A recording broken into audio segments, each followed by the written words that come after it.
இந்த குரங்கு எப்படி பிடிப்பாங்க தெரியுமா? ஒரு பெரிய பானை செஞ்சிருவாங்க, ரொம்ப கனமான ஒரு பானை செய்வாங்க. அந்த பானையை தூக்கிட்டு ஓட முடியாது, அதோட ஹெவியான ஒரு பானை இருக்கு. அந்த பானைக்குள்ள சின்னதா ஒரு வாய் வைப்பாங்க, கை எப்படி கூரா அப்படி உள்ள விட்டாதான் கையை உள்ள விட முடியுங்கிற மாதிரி ஒரு சின்ன வாய் வைப்பாங்க. ஹெவியா இருக்கும், உடைக்க முடியாது. அந்த மாதிரி ஒரு பானையை செஞ்சு என்ன பண்ணுவாங்கன்னா, வழக்கமாக அந்த பெரிய பெரிய குரங்குகள் வரக்கூடிய இடத்துல கொண்டாந்து அதை வச்சிருவாங்க.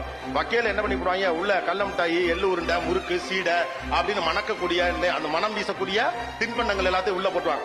இங்க இருந்து குரங்கு வருவாப்ல, ஆசையா கையை அப்படி சுருக்கி படக்குன்னு கையை உள்ள விட்ட உடனே வேகமா ஒரு பொறி உருண்டை, எள்ளு உருண்டை, கடல உருண்டை, முறுக்குன்னு எல்லாத்தையும் இப்படி கொத்தா பிடிக்கும். கொத்தா பிடிச்ச உடனே கை பெருசாயிரும். இப்ப கையை வெளியில இழுக்கும், கை வெளியில வராது.